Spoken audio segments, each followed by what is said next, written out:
Okay, hello everyone. Welcome to Wine Around the World on this beautiful late winter, early spring day. Good to see you all. And today Steve is going to take us back to California, but we're going to hear all about Carol Shelton, an award-winning, is it a vintner, a person who makes wine? Is that an She antiquated is. term? Yes. She is a vintner. She's also technically an enologist, so she is a scientist of grape growing as well. Wow. Well, I'm sorry, hooray a for science of wine, the science of winemaking, enology, the science of winemaking. Yeah, I'm not. She's not a viticulturalist. Wow. Well, it's going to be great. And before we start, we do want to thank Capital Federal for funding our monthly get-togethers like this and supporting Retroactive, and also Sharon and David Katzman who help us keep the lights on and the information coming. We're really grateful to them for these experiences. I don't really know much about any of these things, and unfortunately, I didn't get to buy the wine this time. I just didn't get to town. I live out in the country, so I'm really sorry I can't taste them, but it's Well, probably we'll better we'll for be as you. descriptive as possible. Okay, great. Okay, Steve, well, please tell us more about these wonderful wines. We're ready to go. Absolutely. So, this month being Women's History Month, I thought we would focus on a female winemaker that I very much like and have followed for a long time. I first met Carol back in the early aughts when there was a national touring tasting called ZAP, Zinfandel Advocates and Producers. And ZAP, actually the largest ZAP tasting occurred in at Union Station in Kansas City. It was the most well attended, and I met Carol at ZAP. I Like I said, I think it was maybe 2002, 2001, somewhere around there. But Carol is a really cool person. She uh, kind of will start back on her resume. In the late 70s, she graduated from UC Davis, which is a very famous viticulture and enology research institution in near Sacramento, California. And she attended UC Davis. She got a degree in enology. She left Davis and in the early 80s was working in the lab at Robert Mondavi. So she was doing analysis. She was monitoring fermentation. She was monitoring barrel aging. She was really kind of nerding out on the stuff that she'd studied in school, and helping Mondavi perfect some of the wines. And the nice thing about working for Mondavi is she was making all sorts of different kinds of wines. I mean, really soup to nuts. Whites, reds, rosés, sparklers. She was really covering a lot of territory, and that benefited her greatly. Um, After several years working for Mondavi, she went on to be the head winemaker at a winery called Windsor. And Windsor, I looked it up and I'd kind of lost track of it. Windsor, this would have been, early 80s, in Windsor, California. It was actually which is in Sonoma. It was actually a winery. I think it had another name before Windsor. Eventually, it was purchased by Rodney Strong, and unfortunately, last summer, I think it was. It folded. It was part of a large portfolio of wineries that went bankrupt. So uh, all of that does not exist. But where Carol was involved, she was with Windsor for about 18, 19 years, and it's a great story when she talks about kind of her epiphany. Windsor I mean, during her tenure at Windsor, they saw a lot of really great wines being made. I mean, she was doing some great work. Um, they were buying great fruit. There, a lot of really good quality stuff. And I'm assuming this would have been, I mean, just kind of thinking on the math, it would have been maybe 99. Um, she was working for Windsor, and one of the wines that she had made received some award. I honestly don't recall whether it was in, you know, a top 100 list or even like a San Francisco wine competition, but the winery had received a great accolades over a wine that Carol had made. And she showed up at work, and she peeked into her boss's office, and there were flowers everywhere, and kind of congratulatory bottles of wine and whatnot. And she went into her office, and there was a card. And that was her last day, or maybe close to her last day at Windsor. She decided that um, she was tired of working for someone else. She didn't need to to be the you know, the background music, and so she left, and she started Carol Shelton Wines. And when she left, she decided she was going to focus really primarily on Zinfandel. That was really her core focus. And part of that was, you know, Zin is a wine. I mean, we've tasted them here before.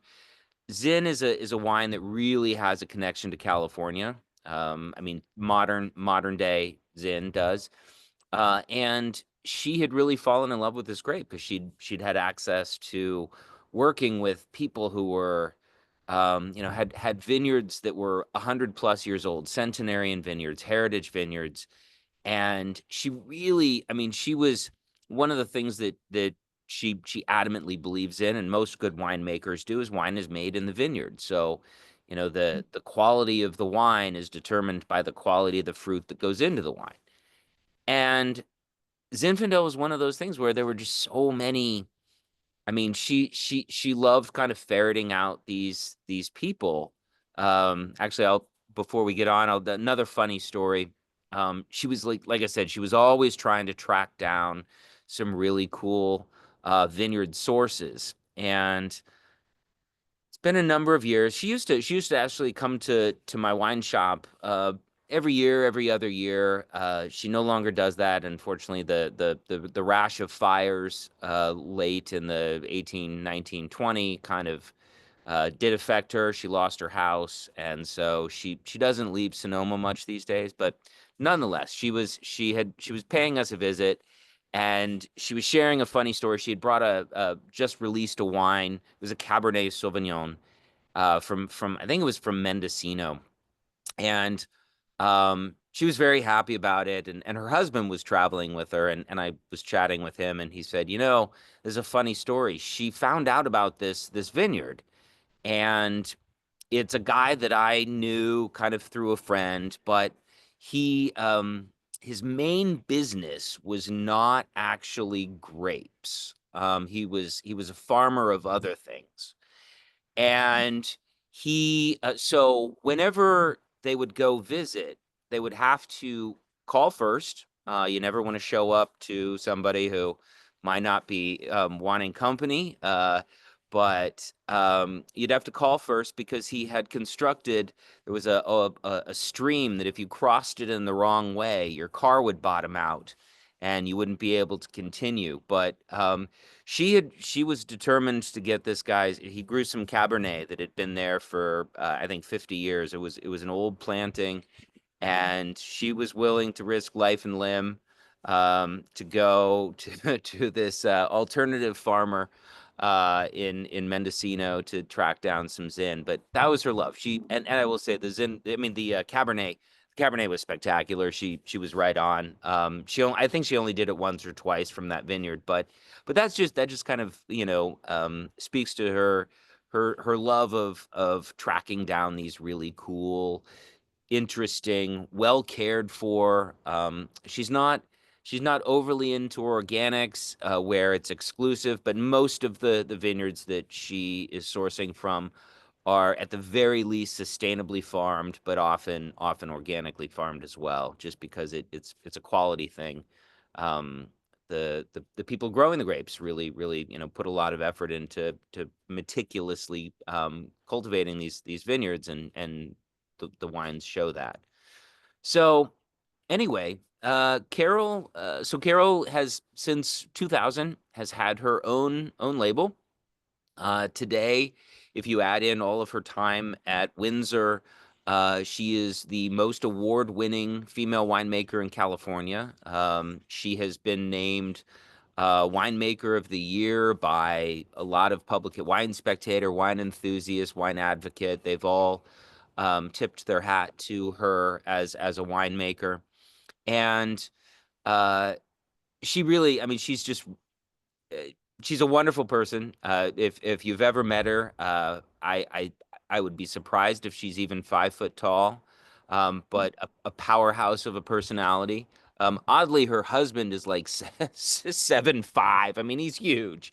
He's massive, and they're only even more when you compare the two side by side. It's crazy. But Carol is a powerhouse. She has really defined. She brought a lot of attention to Zinfandel in general, which again I think I'm in that same club. I think Zin is wonderful, and she brought a lot of attention to these people who were working really hard to preserve what might not be the most profitable, the most prestigious vineyards, but they had that, they were these old vines that had been taken care of for so long, and she wanted to promote that. So she's done a lot of that. In fact, as we'll taste, the Wild Thing, that is a brand that it's sort of a sub label of Carol Shelton. She's got a few bottles under the Wild Thing label. But they are all, sourced from relatively old vineyards, and just beautifully well made. So with that, um, let's start. I'm thinking let's start with the Viognier, um, just so that we'll start white to. It's not really a red, but we'll taste the rosé as if it were. Um, so this is a cool little wine. Uh, Viognier is a grape that originated in the south of France. It's a grape that really loves kind of that extreme diurnal shift where the days are warm but the nights cool off pretty dramatically. Um, Likes soil that is fairly challenging in the northern Rhone, where Viognier is grown. It's sold as a wine called Condrieu, but it is 100% Viognier, and it really, I mean, it's grown on rocky cliffs basically, and just crazy complexity, ageability. But it's a wine that um, has this beautiful kind of beeswaxy, um, stone fruit, tree fruit kind of nose. There's a lot going on. It does age as it gets old. I mean, as this one you can tell just by the color is a fairly young wine, and it is 2023, so that is consistent. But it'll develop darken in color, but beautiful texture, really kind of silky, supple texture, oily almost, and just beautiful fruit.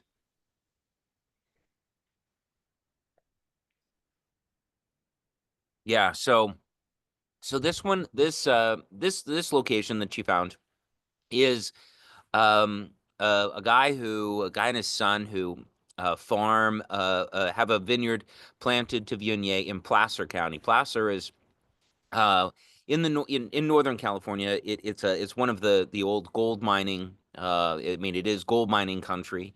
So you can imagine kind of the rugged nature of this, which I think back to the similarities of the Northern Rhone. Northern Rhone is fairly rugged. I mean, it's she definitely knew what she was looking for when she went out to find this, but I think, you know, the source of this wine really was cool. So this is actually it's only 75% from this vineyard in Placerville, in Placer County. Um, the balance, there's a little splash from Sonoma. There's a little splash from Paso Robles. I think there's a little splash from the Central Coast. It is so it's been amended with other things, but in all cases, Viognier, where the secondary fruit has come from, has been, you know, well suited, additionally well suited for growing that. For example, I mean, Paso Robles is famous for their Viognier, does very well there, and certainly in the you know the Sierra in the rather the Santa Rita Hills area of Santa Barbara, does very well there too. So but mostly Placerville. But yeah, this is a wine. I mean, you can kind of taste the richness of it. But then there's this little pop of acid that there is. Oh, actually, I think there is also a little splash of unoaked Chardonnay in this as well. So that may help provide a little bit of that pop of acid. But just a delicious wine. It's one that, you know, is sitting out in the back. It's a great porch wine. It does very well with shellfish, halibut, salmon, things like that, lighter proteins. It's a great little, you know, meat and charcuterie wine. But yeah, no, it's a beautiful expression. I mean, it really just, you know, floral, uh, fruit, and again that kind of beeswax note. But yeah, this wine just released, and yeah. So thoughts on the Viognier?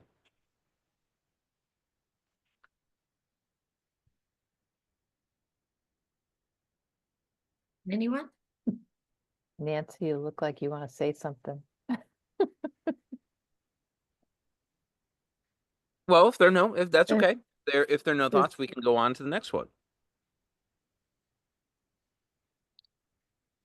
the Hamiltons are I trying was, to I unmute. was reading in my, There they are. You can talk. when I was trying to get a little bit of background, I read that the Viognier is the only grape permitted for Condrieu in the Rhone. And Mhm. I thought, how French. Yes. Sounds very French. No, It's the only grape that permitted. is true. Yeah, it Okay, is. well, It is. That is correct. It is. Well, it's the only white grape. It is in the Northern Rhone. The kind of the primary grape is Syrah, and the primary red grape is Syrah, and the primary white grape is Viognier. But they yeah, very well suited for growing both of these grapes. But no, you know, this is a cool expression because it's not, you know, winemakers have to look at a lot of, you know, kind of think about a lot of different things, you know, the economics of producing a wine, you know, whether the style will appeal to their consumer, and really, I mean, that's what I like about her wines. I mean, Viognier is certainly, I mean, we sell a fair amount of it. It's a great little wine. And it is often, I mean, you find it in a lot of other blends, so it's one that does um, collaborate with other grapes pretty well.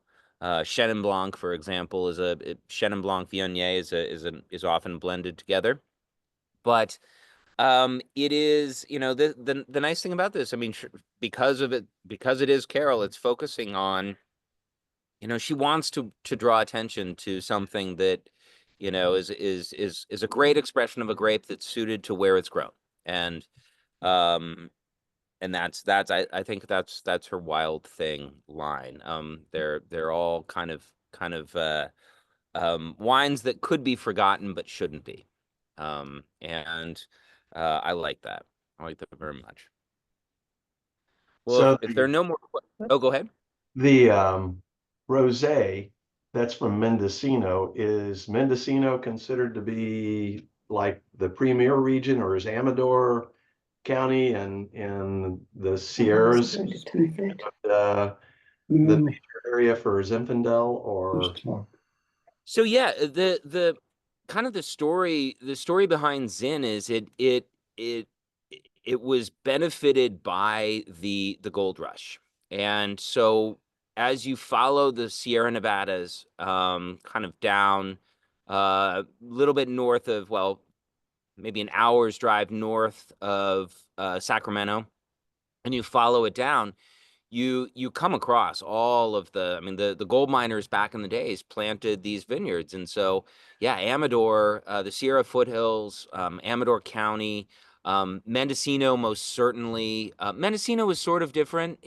There was gold mining, but there was also a heavy Italian influence, and so the grape growers in Mendocino kind of fell in love with it.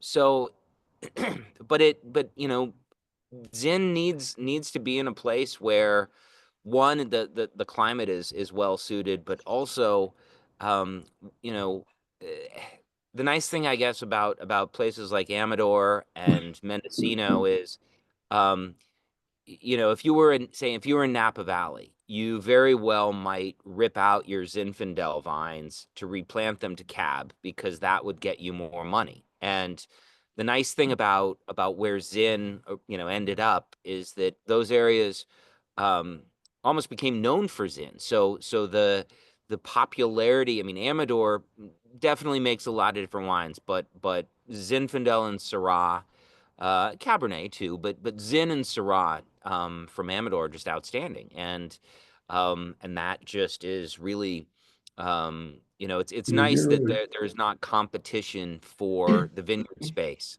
But yeah, the if you can kind of track where Zinn does best by where the gold miners were. They were responsible for propagating that grape throughout Northern California.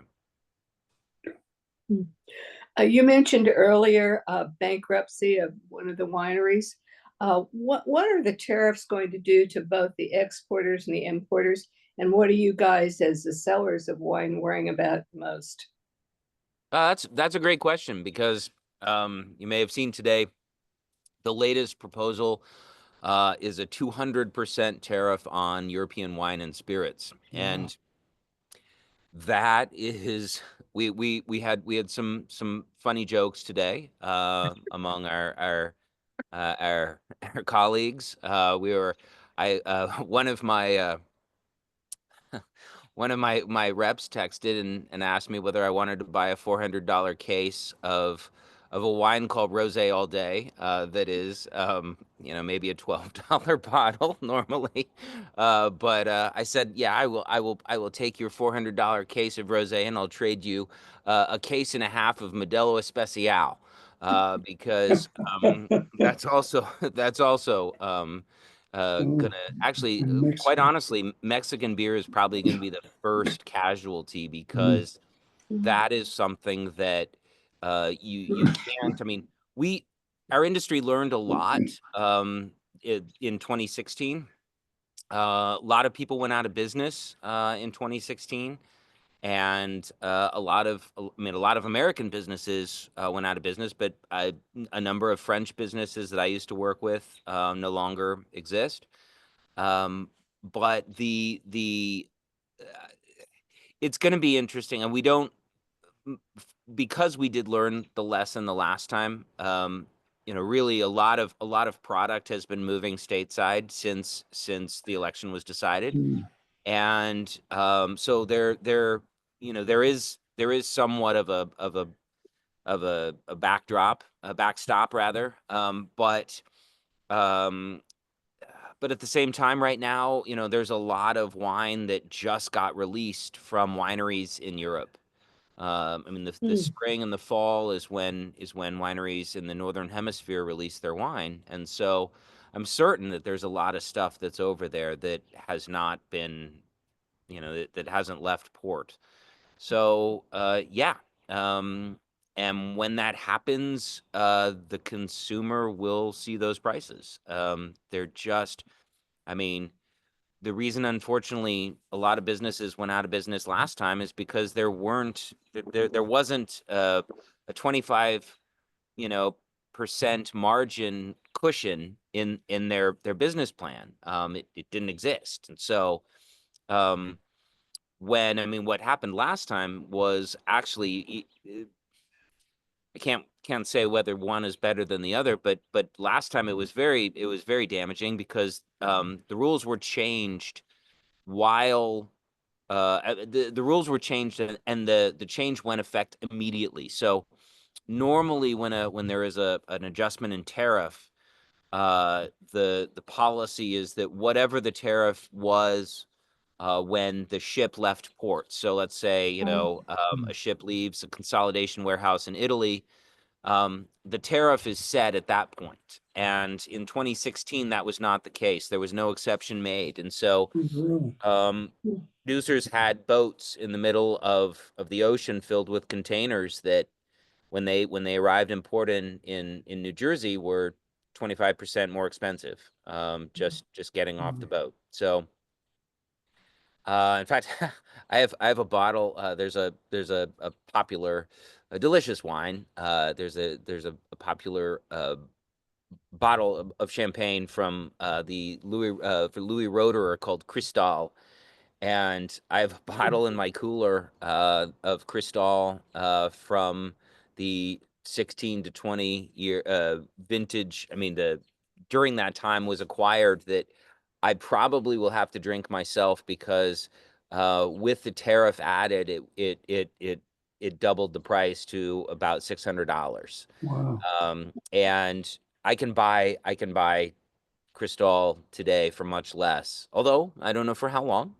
But yeah, no, it's gonna upend a lot of things. I mean, it's not, the American wine industry is not going to replace the European wine industry. We can't just say, well, we'll bring the vineyards from Bordeaux to somewhere in the United States. These products are made and produced where they are because that's where they have to be. And they're the only strategy that they learned last time is that if you're going to go after, if that's going to be the tariff, then the Europeans, the Canadians, the Mexicans will go after, particularly bourbon and Tennessee whiskey. Those are the primary targets. California wine really is not. It's not as significant as our spirits industry. And so I think we'll have to see, but most certainly things will go up in price. That's assured. Thank you. All right. Let's try the rosé.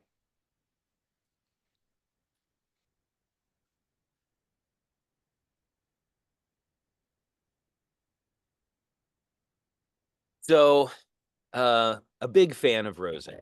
Rosé, it is spring and summer in a glass. And I've always liked her rosé. It's a cool blend. It's a blend that actually is fairly traditional in a way. The grape Carignan originated also in the south of France, not in the same area as Viognier, but same general region.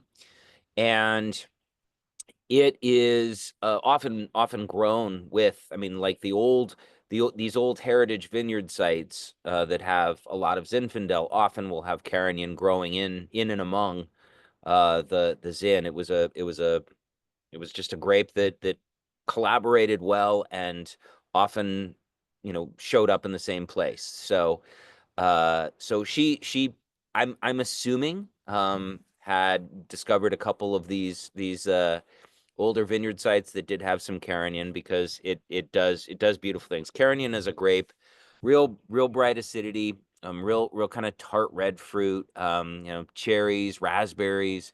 But it provides a little levity to Zinfandel, which can be a little heavier, a little fuller. but this is the technique that she uses on this is she lets the grapes, all the grapes go into the same same vessel. She allows them to macerate for a couple days, and then she bleeds off the juice. So she's not pressing the grapes, because she doesn't want to extract the dryness, things that make say Cabernet Sauvignon a dry wine.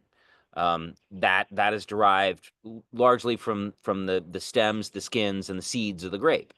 And so they don't want that in the rosé. They want something that's a little lighter. So they don't press the grapes. They don't want to, they want to release a lot of those tannins. So it's just basically allowing the juice, the juice to bleed off, the free run juice to bleed off, and just that, just the amount of time that it spends macerating, it picks up this gorgeous, almost neon red color. Yeah, love this stuff. It is, I like this style.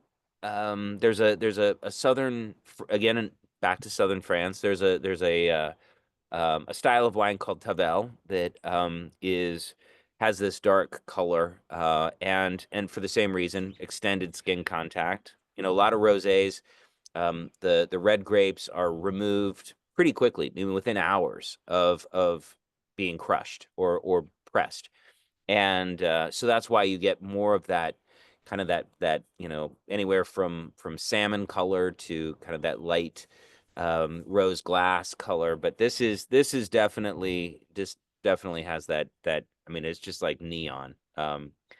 But that extended contact with the skins brings out more flavor. There are other flavor components in there, and so it really accentuates. I mean, it smells like, I mean, classic rosé to me is like strawberries and watermelon rind. I mean, that's like the smell of summer. And this, to me, it smells like strawberries and watermelon rind. Maybe some cherries, some tangerine, there's some citrus there. But I mean, it's funny, it makes my mouth water just to smell it.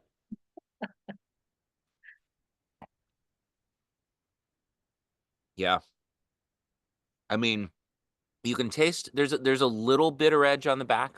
That's the tannin.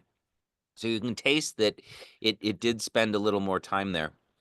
But what I like about this is, aside from being really, really, I mean, it's a nice, I actually like this rosé in the wintertime because it is a little fuller bodied. There's a little more weight to it. So, I mean, I drink rosé year round, but this style, I also, I mean, I would, that and Tavel, I like in the wintertime as well. But the nice thing about that little bit of tannin is it kind of allows it to play around with some more food. So where a lighter rosé might get lost with something that had some char on it or something like that. I mean, I think that bitterness is going to stand up to a little, just a touch, but a little heavier food. So that summer barbecue, this wine will go a little bit further maybe with the menu items. But yeah, I love this. This just got released, so this is the 24 vintage. Rosés, they don't want them to. In most cases, there are some very ageable rosés, some very famous ageable rosés, but in most cases, rosé does its best work within a couple, 2-3 years of its vintage. And I personally, I love when rosé has just been released because the acid levels are really high. I like high acid wines, and the flavors are just, popping. And that the winery has said it's ready to go. I'm liking where it is right now. I'm going to release it because they could. I mean, they don't necessarily have to hit, February or March. I mean, there are certain wineries that will release their stuff in May or June just because they need that little extra time. But when the rosés do hit, it's a wonderful time. I will say, given today's events, Huh. I don't know. We usually see an ocean of rosé coming from Europe right now. And I wonder, I mean, some things have arrived, but that is now I'm curious. I don't know where the status is because I think they're allowing some time. It doesn't kick in immediately, but yeah, so actually we may see some interruptions in our rosé this year. That might be logical given what we've seen. But yeah, anyway. Uh well, we'll have to source it, kind of back to the tariff issue. Basically, our approach last time was there's only so much I'm willing to pay for a wine. I will pass on things, and it'll just mean we'll have to vet new wines. And that's our job. So that's what we'll do. But it may be something where people's favorite wines. It'll be interesting. I don't know whether New Zealand and Australia have been included in tariffs. I haven't heard them yet. But we may see additional tariffs hitting our summer wine supply, and it'll be interesting. But, Well, any questions or thoughts on the rosé?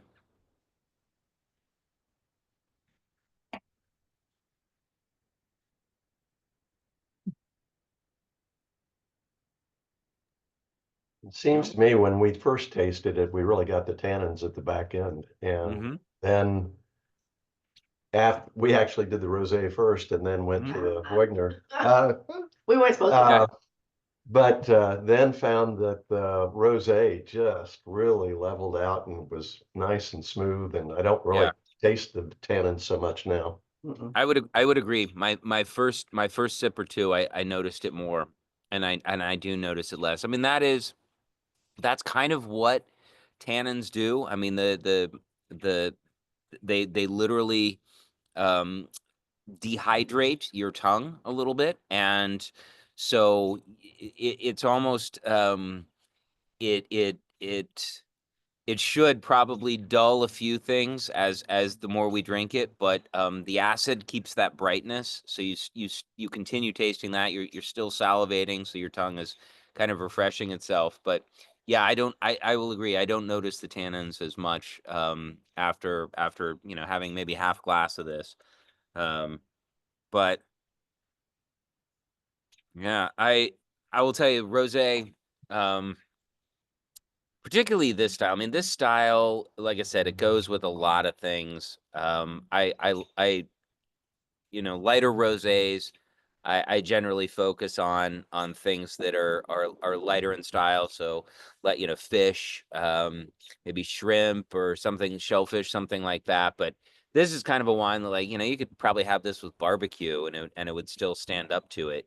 But I mean, sometimes you can now almost get like a little bacon fat in smell in the rosé, and it's kind of there. There's just I don't know. But this, yeah, with ham, any pork, salmon most definitely, but yeah, very very food versatile, and that little bit of tannin does some nice work when pairing with food. So why does Nancy have trouble sleeping after red, but not with rosé or white? I mean, in a general concept. Well,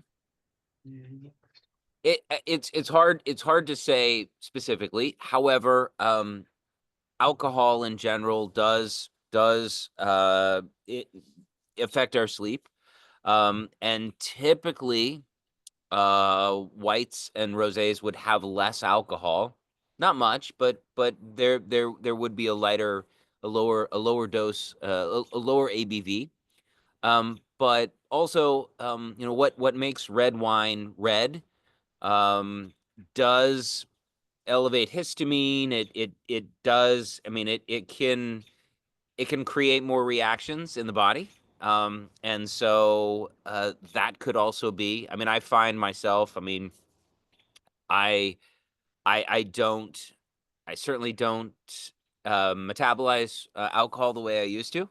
And I mean, sometimes that's surprising to me, but it is. I would say probably it is. It is a factor of not having things that might elevate histamine. I don't know whether that would. I guess I don't know whether that would. All I know is it's good for me because then I get most of the red. So Right. No, I mean the kind of the best advice on sleep that I've had is, you definitely, if you're having alcohol and have it with a meal, and probably, cut it off a couple hours before you plan on going to bed. And kind of give it a, maybe even have a couple glasses of water to cycle through. But yeah, unfortunately, red wine does bother people in various ways. Red wine can be responsible for headaches and flushing and things like that. I will tell you, it is not the sulfites. That's not that's not the suspect in this case. It really is. It's more just the natural chemistry of the grape that makes it red, and how that affects the body. But yeah, I would say probably just try to taper the drinking off earlier in the evening, and have food with it, things like that. But yeah, sleep I as much as I love wine, I'm not willing to give up sleep. Yeah, sleep is such a good thing. So I I will try to adjust my own behavior to make sure I get some sleep.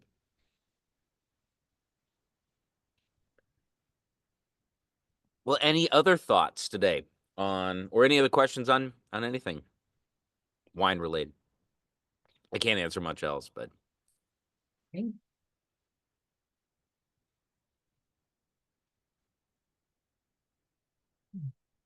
anything?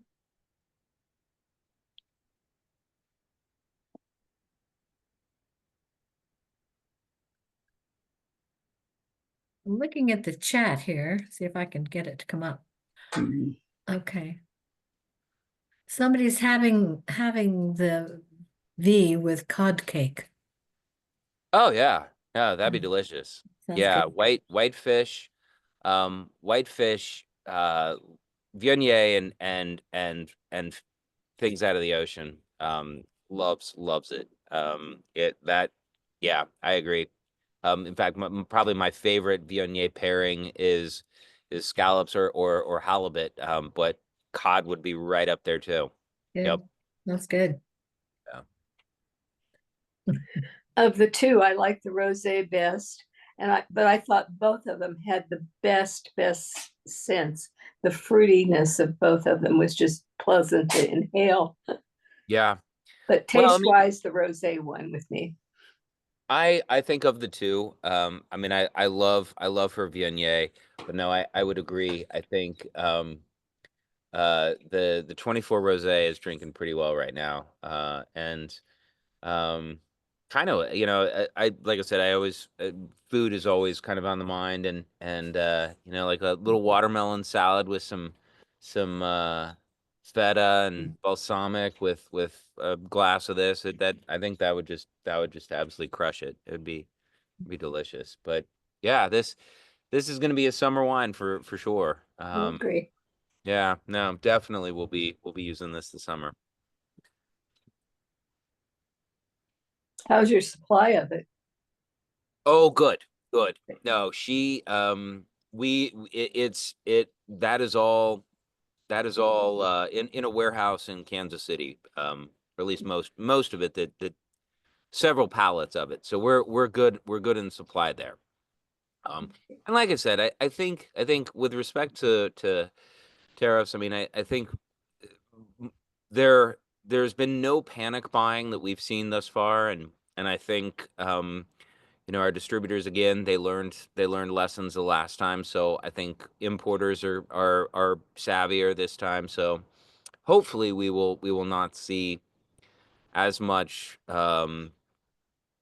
as much price adjustment as we did last time, because it was, like I said, it in some cases it added way more than the tariff, just because everybody was, that multiple kept going through the chain, and yeah, it got pricey, but hopefully we will endure.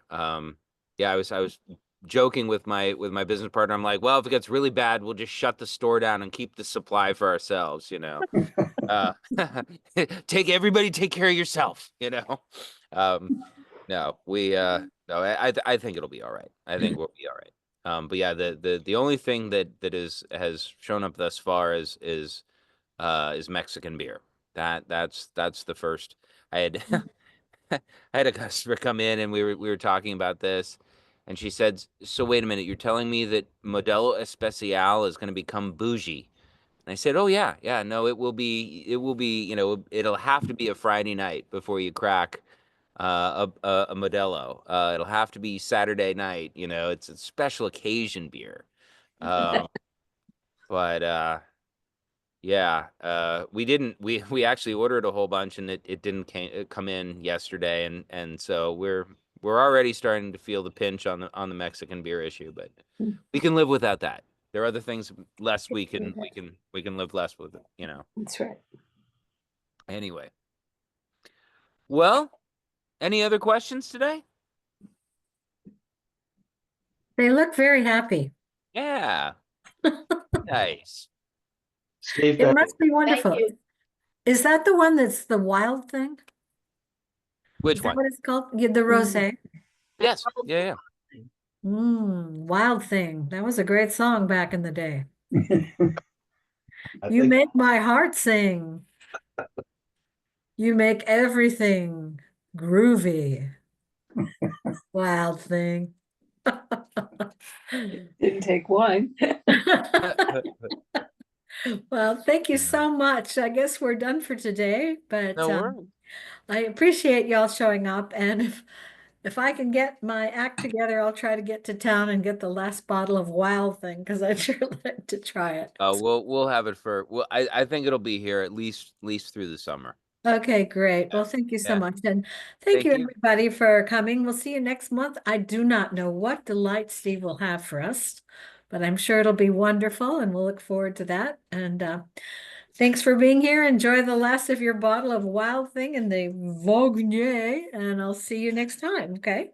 Thank you. you. You Okay. bet. Bye, Thank you. everybody. Keep smiling. It's good to see you all. Good night. Good night. Bye.